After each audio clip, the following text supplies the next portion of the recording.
Bueno, vamos a ver las leyes de los logaritmos. Primero, el logaritmo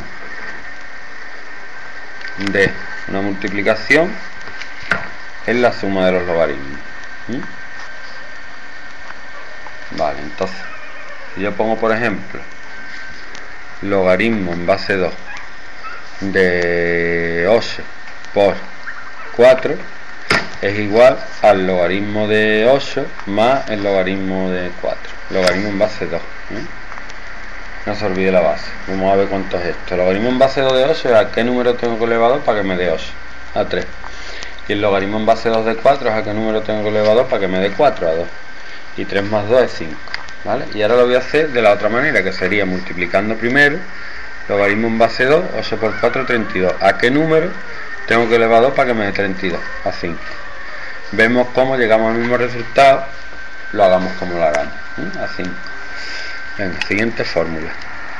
El logaritmo de una división es igual a la diferencia de los logaritmos.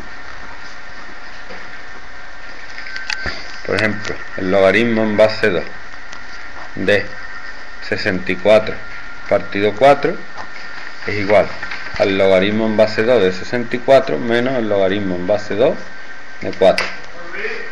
Logaritmo en base 2 de 64 es a qué número tengo que elevar para que me dé 64, 6. Y el logaritmo en base 2 de 4 es 2. 6 menos 2, 4. Y si lo hago de la otra manera, sería el logaritmo en base 2, solo para comprobar esto, de 64 entre 4 que es 16. ¿A qué número tengo que elevar para que me dé 16? 4. Y la otra regla es que el logaritmo en base... Logaritmo de a elevado a m es m por el logaritmo en base a el logaritmo de a. Entonces, por ejemplo, si tengo logaritmo en base 2 de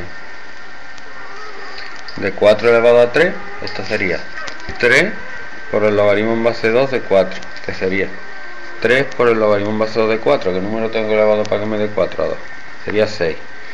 Y si lo hago de la otra manera, sería el logaritmo en base 2 de 4 al cubo, que es 64. ¿A qué número tengo elevado para que me dé 64? A 6. Otras reglas para hacer los logaritmos de la calculadora. Logaritmo en base a de un número cualquiera, m es logaritmo, cuando no se pone nada, es base 10 de m partido logaritmo de a. De este modo puedo hacer cualquier logaritmo con la calculadora. Y ya está.